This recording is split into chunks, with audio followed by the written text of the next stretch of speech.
வந்தவளே நூல் புடவையில் ஒளிஞ்சுக்கிட்டு நினைச்ச தாளம் போடணுமே.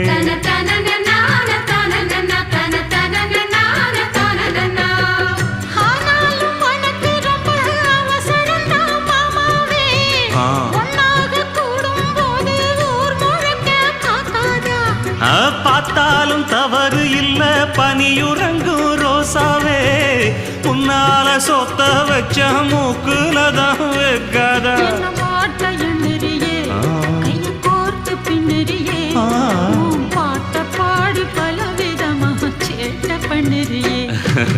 செங்குருவி செங்குருவி காலமட செங்குருவி, சேல கட்டி மாமனுக்கு மாலையிட்ட செங்குருவி.